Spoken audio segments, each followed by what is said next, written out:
Hello बच्चों, चलिए प्रश्न को देखते हैं। पराग नलिका साधारण तथा भ्रूण कोश में प्रवेश करती है। हमारे पास दिए हुए विकल्प हैं। विकल्प ए, एक सहायक कोशिका के द्वारा। विकल्प बी, प्रत्यक्ष अंड भेदन द्वारा। विकल्प सी, एक सहायक तथा केंद्रीय कोशिका के मध्य। विकल्प डी, प्रतिमुखी कोशिकाओं के नार्किंग द्वारा। प्रश्न की मुख्य अवधारणा है, मुख्य अवधारणा, इस प्रश्न की मुख्य अवधारणा है पराग नलिका। पराग नलिका। देखिए, अगर बात की जाए पराग नलिका के विषय में, देखिए पराग नलिका यह नर गैमेटोफाइट का क्या है, एक हिस्सा है। अब देखिए, अगर हम बात करें यहाँ पर इसके विषय में, तो देखिए जो नर युग्मक होता है, नर युग्मक की कोशिकाओं को क्या है, परागकण या फिर हम कहें परागकण या फिर हम कहें वो जो कंकल होता है, कंकल से क्या किया जाता है, स्त्री केशर के आधार पर बीजांड तक यहाँ पर परिवहन किया जाता है। तो देखिए यहाँ पर बीजांड तक परिवहन के लिए किसकी आवश्यकता होती है, नर युग्मक को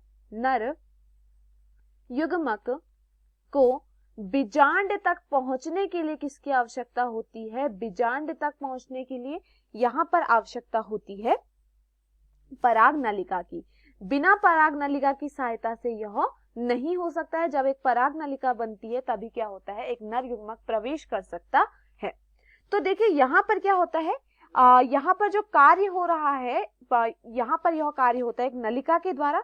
अब देखिए, अगर हम यहाँ पर एक बात करें, जैसे कि अगर बात करें मक्का की, तो मक्का में क्या होता है, मक्का में एकल कोशिका स्त्री केशर की जो लंबाई होती है उसको पार करने के लिए 12 इंच तक की अधिक लंबी यह हो सकती है।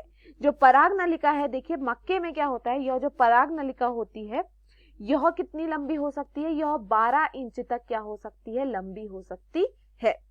अब देखिए जो पराग नलिका है, पराग नलिका की खोज सबसे पहले किसने की थी, एमिसी ने की थी। अब देखिए जो पराग नली है यह आमतौर पर क्या है, यह सहक्रियाओं में से एक के मध्य क्या होती है, भ्रूण थैली में क्या करती है, प्रवेश करती है।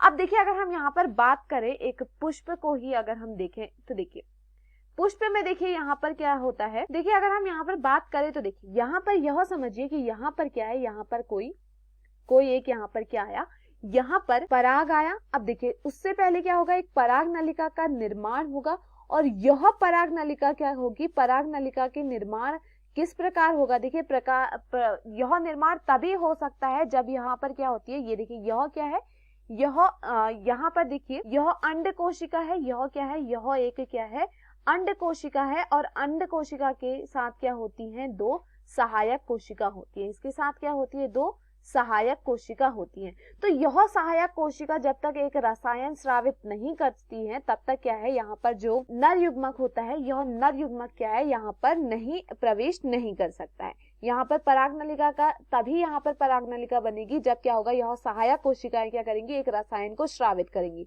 जैसे ही यह एक रसायन को स्रावित करती है, यह क्या होता है, यहाँ पर क्या होता है, यहाँ पर यह पराग नलिका क्या करती है, भीतर प्रवेश कर जाती है, जिसकी सहायता से क्या होता है, यह नर युग्मक भी क्या है, यहाँ पर प्रवेश करते हैं और नर युग्मक और मादा युग्मक का संलयन होता है, जिससे हम क्या कहते हैं, निषेचन कहते हैं, जिससे क्या होता है, युग्मनज का निर्माण होता है। तो इस प्रकार से क्या है, एक पराग नलिका क्या है, प्रवेश करती है।